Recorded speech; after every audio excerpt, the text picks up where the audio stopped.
Então,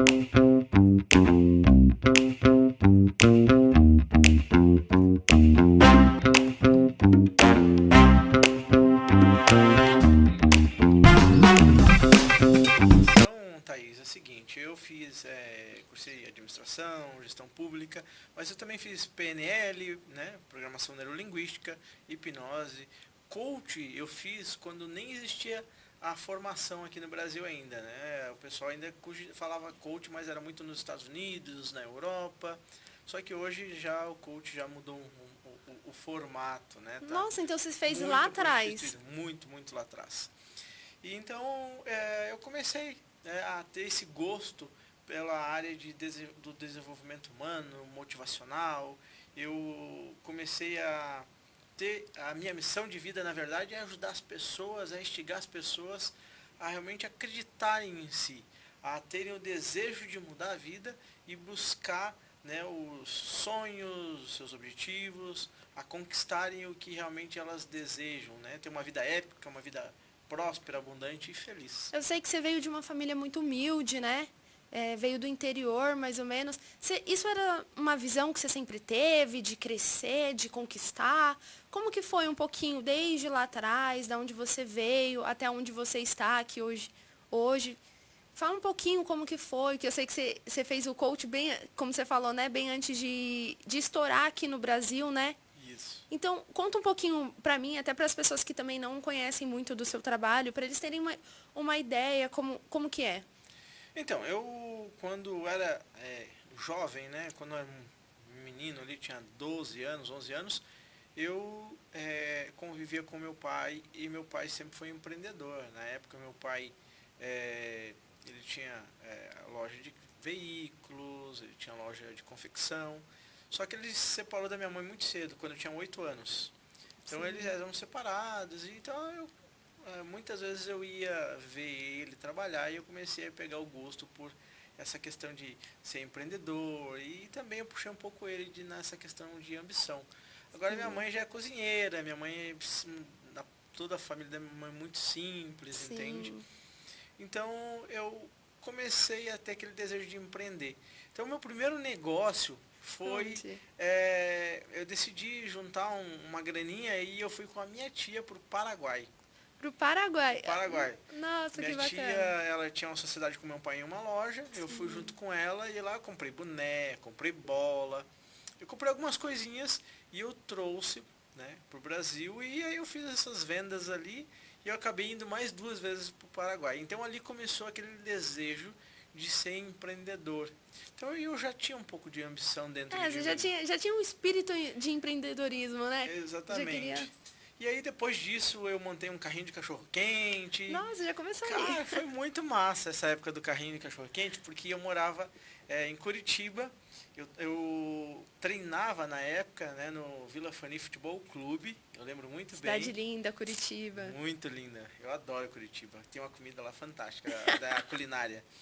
E eu estava lá treinando, eu treinava durante o dia e à noite eu vendia cachorro quente para sobreviver, né, para Sim. poder pagar as contas e também eu tinha o período que eu estudava.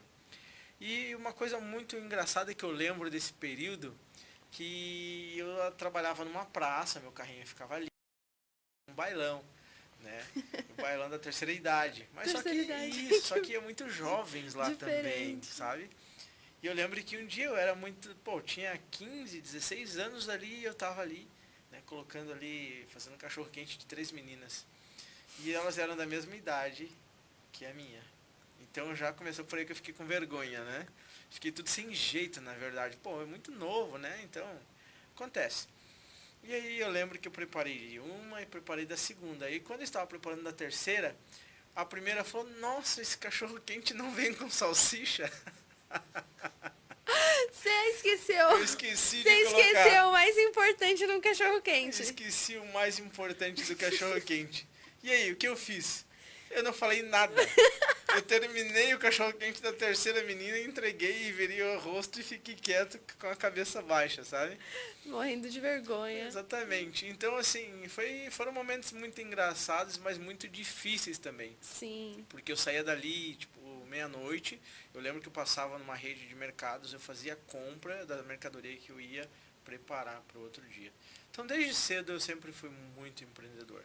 E aí, aos 21 anos, eu decidi, né, porque eu fiquei um ano em Curitiba. Aí eu voltei para minha cidade, fiquei o restante do tempo lá até meus 21 anos, e aí eu saí da minha cidade do interior para Florianópolis, para morar em Florianópolis. Para morar em Florianópolis. Foi lá onde tudo começou, que você estava procurando emprego e tudo mais. Foi mais ou menos nesse período que você chegou a morar na rodoviária, alguma coisa assim, que você chegou a comentar comigo? Exatamente. Aí onde tudo aconteceu, onde tudo começou.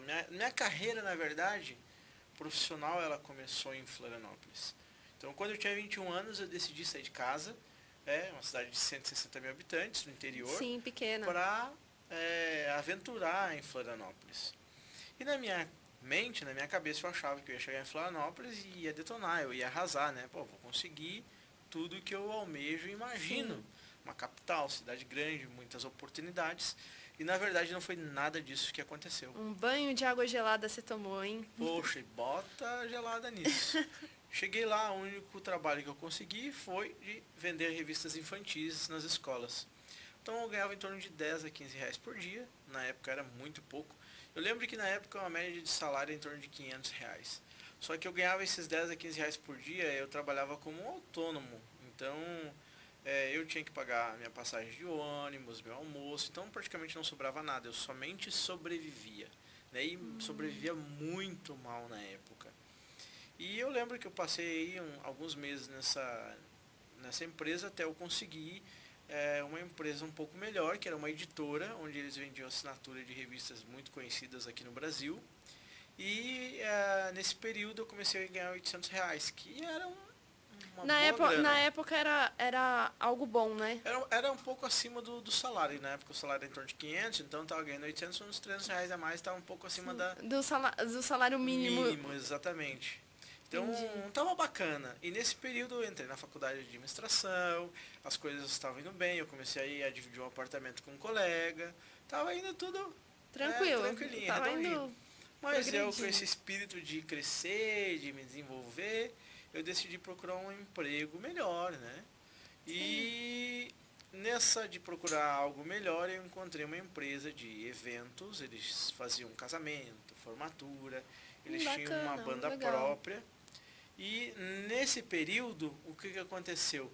Nesse período, a mulher ficou 4 meses, 5 meses sem pagar um mês do meu salário. Nossa, então você trabalhou 3 meses mais ou menos, né? Um pouco mais, quase 5 meses. Foi. Quase 5 meses sem receber nada? Sem receber nada. Daí eu chegava para ela e falava, preciso do meu salário. E ela sempre me enrolando, não, espera um pouquinho.